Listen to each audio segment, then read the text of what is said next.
Hi, and welcome to the SJ Childs Show. I'm your host, SJ Childs, and today we have a fantastic return guest, Richard Capriola, who is wonderful to help us dive deep into the minds of teens. And what more help? We don't need any more help for anybody in our society more than teens, it feels like. And helping them, get the best paths and futures for themselves, but teaching parents how to do that. And I think that this is going to be a really great discussion today. So welcome back, Richard. Thanks so much for coming. Thank you, SJ. It's a pleasure to be here with you to talk about the subject of adolescent substance abuse. And thank you so much for inviting me back. Absolutely. For those who didn't get to see your previous episode, give us a little introduction of who you are and why you're here today. Well, I have been involved in mental health and substance abuse for over 2 decades. I started out in the field of education for over 30 years as a school administrator for the state of Illinois, and then transitioned out of that career into mental health at a regional crisis center, and then worked for over a decade at Menninger Clinic in Houston, Texas, which is a large psychiatric hospital, where I treated both teenagers and teens and adults diagnosed with mental health and substance abuse issues. And so many times I would sit across from a family and I would go through their child's history of using a substance and give them a diagnosis of a substance use disorder. And they would look across at me and they would say, I had no idea this was going on. Or if they did suspect their child was using a substance, they might say, I sort of thought something was going on, but I didn't know it was this bad.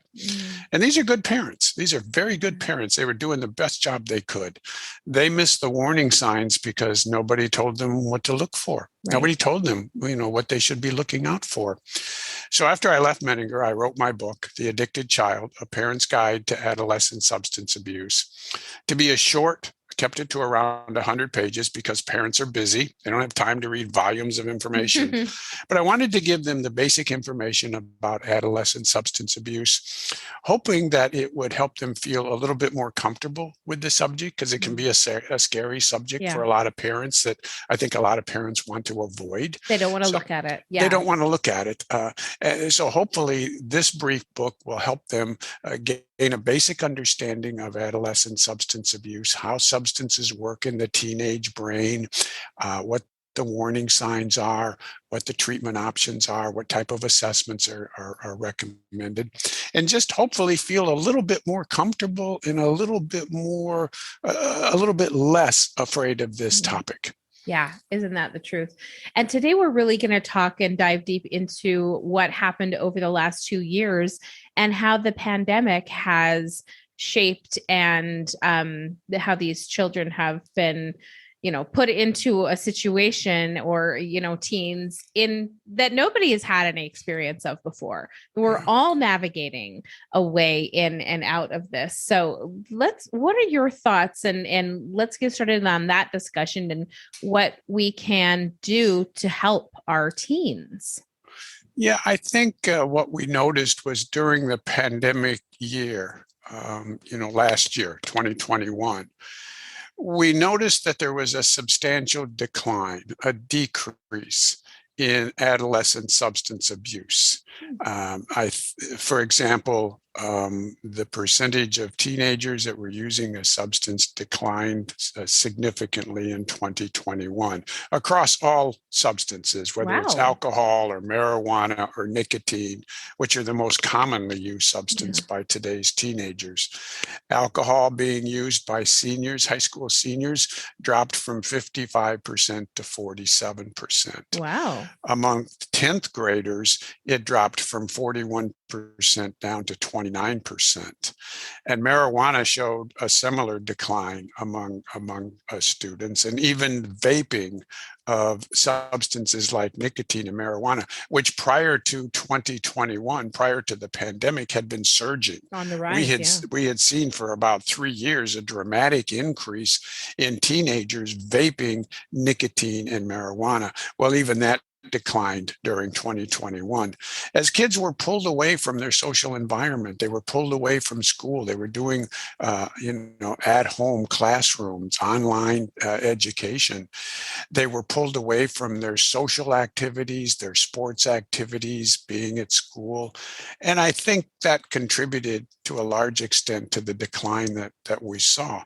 Now, we'll know after next year, early next year, we will know whether that decline that we saw in 2021 carried over to 2022, or if now the kids got back into their normal, regular school routine, if there's a spike and the substance abuse percentages went back up in 2022.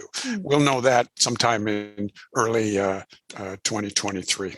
That'll give us a really good outlook on how to maybe move forward in some strategies for teams. Yeah, I think so. I think so.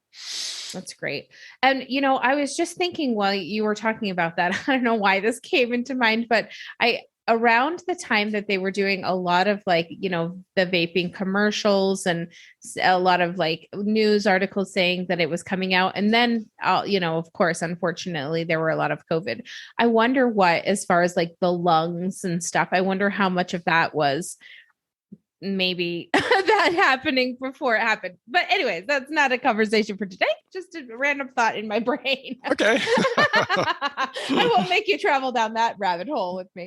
But it's really important when we can look at these numbers. Now, what about mental health wise? I was just talking to someone earlier today, and we were talking about suicide rates and unfortunately that they had possibly increased. What do you know on that front as far as that goes? Do you have those as well?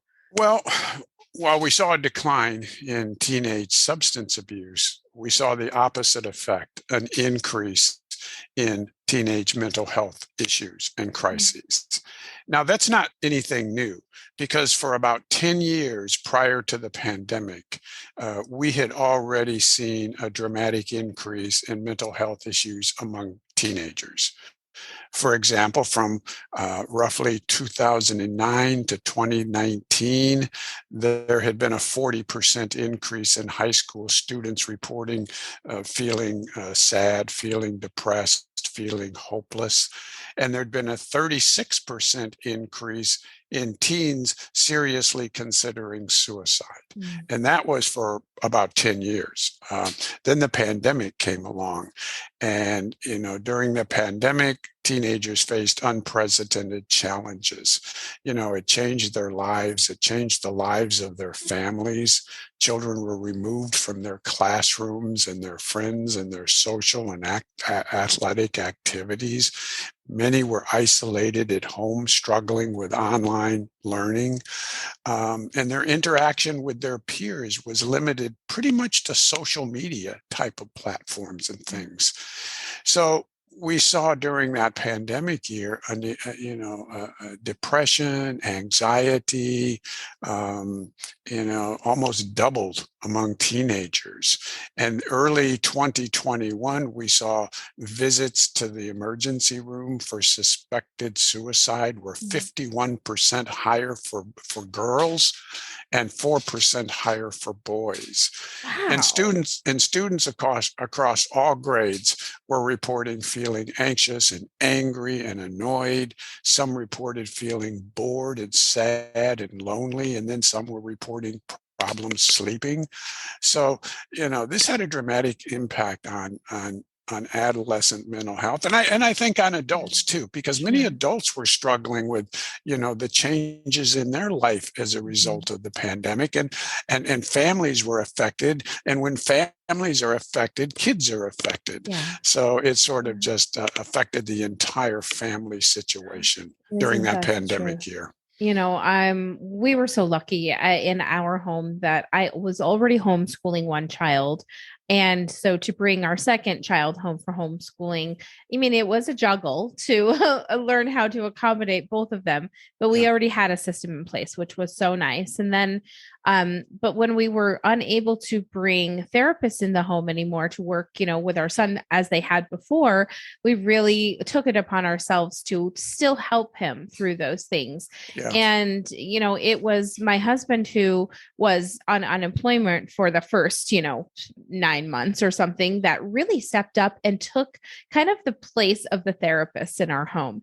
Mm-hmm. And he himself, who is has Asperger's and also dyslexia and ADHD, so he is far familiar so much, more familiar with how he can help our children and help them navigate and strategize. And so we were so lucky, that we were able to come together as a family. And I really think it brought us together closer with our children just as a unit. Yeah, that's wonderful.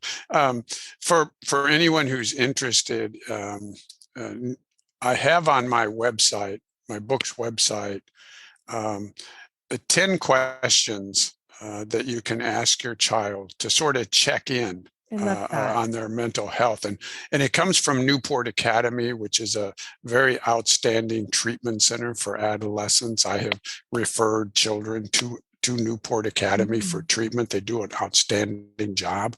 Well, on my book's website, I have listed about 10 quick questions that you can ask your child. They come from Newport Academy. For example, you might ask your child, what 3 words best describe how you're feeling now? So it's very simple. Just ask for 3 words on how you're feeling right now. Another one that I thought was really good was ask your child, if your feelings were weather, what kind of a day would it be outside? I like that. And it sort of just gives you a quick, easy, fun type of way to check in on their mental health every once in a while and see how they respond to some of these questions. There might be something that parents want to just sort of keep, and then every once in a while sort of check in with their kids by asking these same questions. I just had a thought. I'll have to be careful how I word this. So recently it's come to our attention that someone that we know there is a child that is smoking cigarettes. And how do we as parents, because our child brought us this information, what would you suggest? How would we advise this child's parents? Do we advise them? Do we let them deal with it as their family? How do I go about assisting somebody in their knowing that information?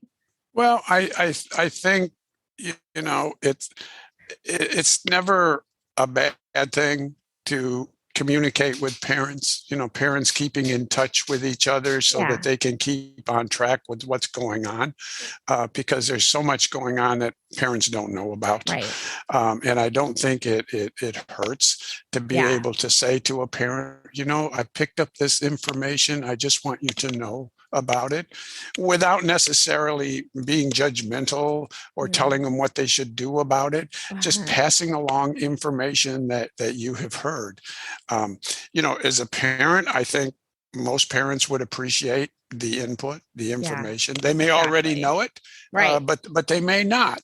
And while it involves maybe cigarette smoking in this case, another case might involve somebody using a drug. And many parents are just not aware of what's going on out there.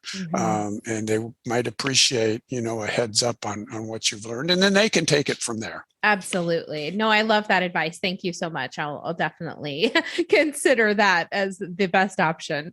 I think it's really important for parents to be communicative. We started a Facebook group and invited all of the parents in our circle and neighborhood, and only a few of them joined, which is fine, but it still showed them our wanting to reach out, wanting to be involved. We want to know where our daughter's at and the people that she's with and all of that is, we would hope the other parents would want as well. So there's great ways to connect with your kids' parents, like by doing something like that, or maybe a group text or something. I just thought that would be something that might be a good idea too. Yeah, the more you can communicate as parents with each other, the more you can share information, the more you can share tips and things like that, the more you can share resources. I think it helps parents to stay on top of the situation, to be informed about what's been going on, and to have resources that at least they have access to. I think that's important. Yeah, definitely. What type of things should parents now, that the pandemic is loosening a little and their kids start to, get back into these social situations? How should they what kind of knowledge should they arm them with going back into schools? I think in terms of substance abuse, parents need to be aware of what's going on. They need to know what the warning signs are. They need to know what to look out for, Mm-hmm. because this is a very scary topic for a lot of parents, and rightly so. But it is also a topic that you can't run away from. Knowledge is power. Mm-hmm. So the more you know about this topic, the better you feel prepared, the better you feel, that as a parent, you can handle the situation if need be. Mm-hmm.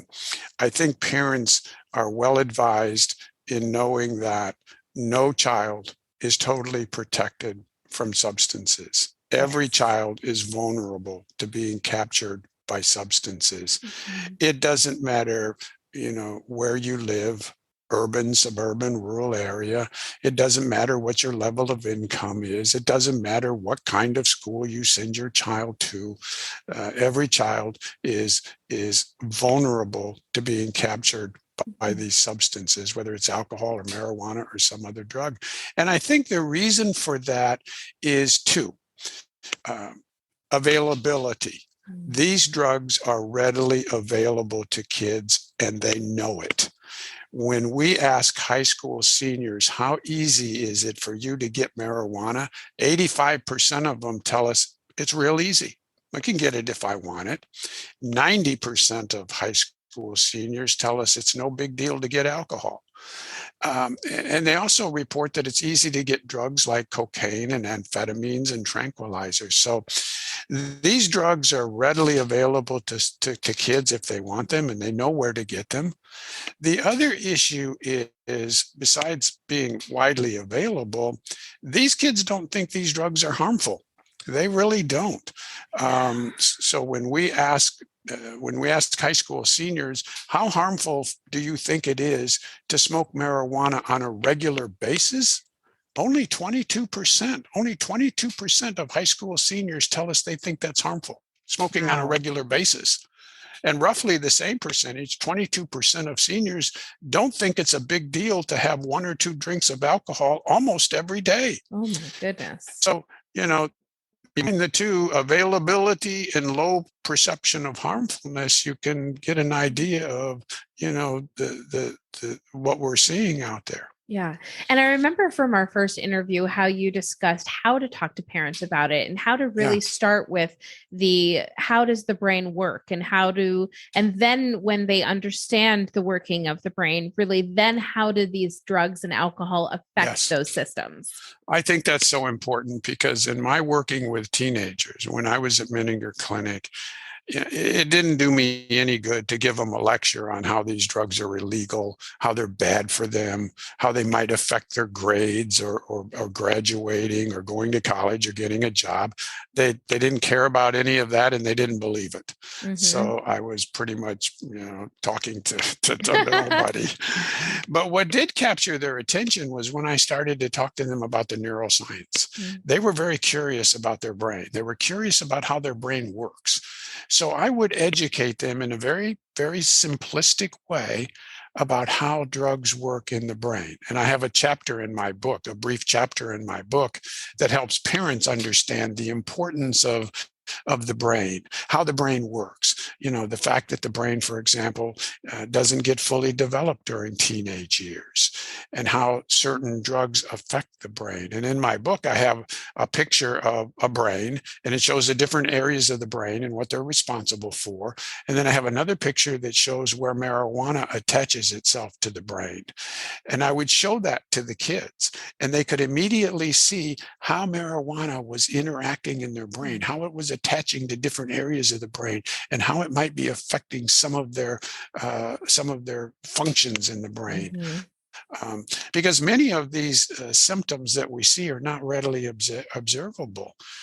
When I saw some of the test results come back on these kids that were smoking marijuana on a regular basis, that I saw that the processing speed of their brain was below average, their short-term memory was impaired, and their motivation was very low. Now, that's not something that might be readily observable as a parent, but the message is that these drugs do affect that teenage developing brain. And parents, I think, are well advised to understand that their child's brain is in the process of maturing and developing and needs to be protected. And when you're talking to kids, that seems to be something that captures their attention. So I would begin by educating the child, even during preteen years, during elementary school, about the brain. Just teach them about the brain. And then as they get a little older, introduce how drugs affect the brain. Yeah, absolutely. And I think I remember you saying there is also a time frame where your brain can heal itself, right? Yes. And so let's talk about that, because I think that that's like the light at the end of the tunnel, maybe for some of these parents and teens. It really is, and it's a message of hope, because what we know is our brain has a remarkable capacity to heal itself. So once we stop introducing substances into the brain that shouldn't be there, whatever damage has been done, the brain starts to heal itself. Now, depending on how young you started and how often you used and how long you use, that healing process may take a certain amount of time. But it's pretty remarkable on how our brains can heal over a period of time. And that's a message of hope, because we know that treatment works, our brains can heal, and kids can get past this, and so can families. Yeah, absolutely. And I'm so glad that you have this pamphlet, this workbook available, your website, and all the information educating these families. What are some, maybe some tips to talk about how the pandemic might have affected your teen post, and now kind of see, well, what do you need help with now moving forward? Yeah, I think for some kids, they may have struggled getting back into the traditional classroom environment, and parents need to just pay close attention, maybe have some discussions with your child about how things are going, because many times these kids will keep what's going on inside. They won't talk about it.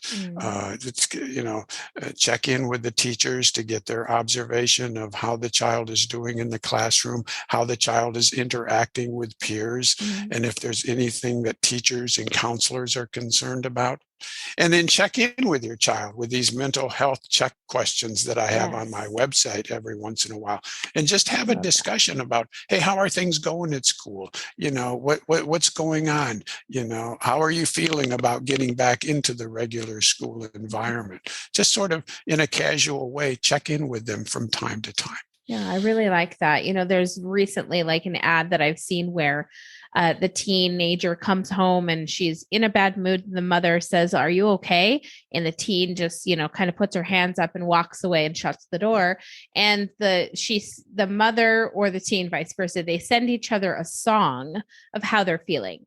And they communicate this with each other through the music. And I just thought that's such a great message to share, because sometimes your teen doesn't respond to conversations and they're in that mindset, and that music is so powerful for them to help dive through those feelings, that if they can share that with us, that's a great way to help kind of bridge that gap to communicate with them. So I just thought that was a really great little commercial. I don't even know where I saw it or anything, but I No, I think love the that's message. I think that's a good example of how every child has a unique way of being able to Yeah. express their feelings. Not every child is going to sit down and have a big drawn out conversation about their Right. feelings, but some might express it in music, some might express it in artwork or Yes. drawings. And if that is something that your child that you've noticed about your child, they like to draw, or maybe they like to write, or maybe they listen to music. You can explore those as options to Yeah. have your child express how they're feeling.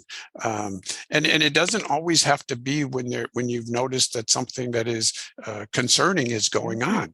on. Maybe they've had a really good day and they're happy. Ask them how would you express that? Would you express it in writing? Would you express it in a song? Would you express it in a drawing? And if so, have them show you. Have them show Yeah. you when the feelings are good, because that might open the door to them showing you when the feelings are not so good. I love that. That what a wonderful way to show reflection and to make sure that you're always supporting that positive side Yeah. of it too, because that is such an important piece of connection with your Yes. child. So Yes. important. Richard, it's such an honor to have you back on to the show. And I know we have some more important topics coming up that we're going to discuss in later episodes. Where can people go to find you? Give us your website and any information that we've missed that you want to cover before we end today.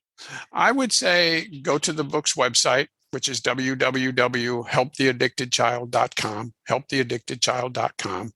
There you can read endorsements and book reviews. You can read a sample chapter of the book. There's information on the parent workbook, because I developed a small, short parent workbook to help parents. I And the love book that. itself is a resource for parents. There'll be a link that'll take you to Amazon, where if you want, you can purchase it either as a Kindle or as a paperback. Nice. Um, and I'm hoping that it'll be a good resource, particularly to learn about the warning signs. Mm. I have warning signs in the book about a child that might be drinking alcohol, warning signs for a child that might be smoking marijuana, warning signs for a child that might be developing an eating disorder, Oh. warning signs for a child that might be self-injuring themselves, because Mm. sometimes, not always, but sometimes a child might be developing an eating disorder or might be self-harming themselves at the same time they're using a substance. So parents need to be aware of these warning signs too, Mm. particularly the eating disorders and self-injuries, because kids are very good at keeping those two issues under the radar. Oh, So so learn the warning important. signs. Learn Thank the warning you. signs. Very, very important advice to give parents. So valuable. It's such a pleasure to have you back on. And I look forward to staying in contact and Yeah. keeping everybody informed as well as we can. Well, thank you so much for having me and for Yeah. participating in the discussion. And, I hope you have a great weekend. Thank you. And You I hope that too. everybody listen to our discussion, maybe feels a little bit better about this topic. Absolutely. I believe they will. Thank you so, so much. And we'll be in touch. Okay, thank you. Bye-bye.